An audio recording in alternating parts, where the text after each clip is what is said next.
ലോകത്തിന് മുഴുവനും അനുഗ്രഹമായി കടന്നു വന്ന അന്ത്യപ്രവാചകർ നബി മുഹമ്മദ് മുസ്തഫ സ്വല്ലല്ലാഹു അലൈഹി വസല്ലമ തങ്ങളുടെ ജന്മദിനം ഒരിക്കൽ കൂടി നമ്മിലേക്ക് സമാഗതമായിരിക്കുകയാണ്.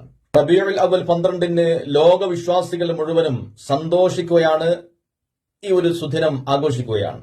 അതുകൊണ്ട് തന്നെ എല്ലാവർക്കും ഹൃദ്യമായിട്ടുള്ള നബിദിനാശംസകൾ നേരുകയാണ്. അള്ളാഹു അല്ലാതെ മറ്റൊരു ആരാധ്യനില്ലെന്നും മുഹമ്മദ് നബി സ്വല്ലല്ലാഹു അലൈഹി വസല്ലം അവിടുത്തെ അന്ത്യപ്രവാചകനാണെന്നും പരിശുദ്ധമായ ഖുർആൻ ദൈവിക ഗ്രന്ഥമാണെന്നും ആ ഖുർആനും പുണ്യനബിയുടെ ജീവിത രീതിയും അനുസരിച്ചുകൊണ്ട് ലോകം മുന്നോട്ട് പോകണമെന്നും ഈ ലോകത്തിന് ശേഷം മറ്റൊരു ലോകം വരാനുണ്ട്, പരലോകം, ധർമ്മത്തിൽ അധിഷ്ഠിതമായ ജീവിതം നയിക്കുന്നതിലൂടെ അവിടെ സ്വർഗം നേടാൻ കഴിയുമെന്നുമുള്ള വലിയ സന്ദേശമാണ് നബിതങ്ങൾ നൽകിയിട്ടുള്ളത്.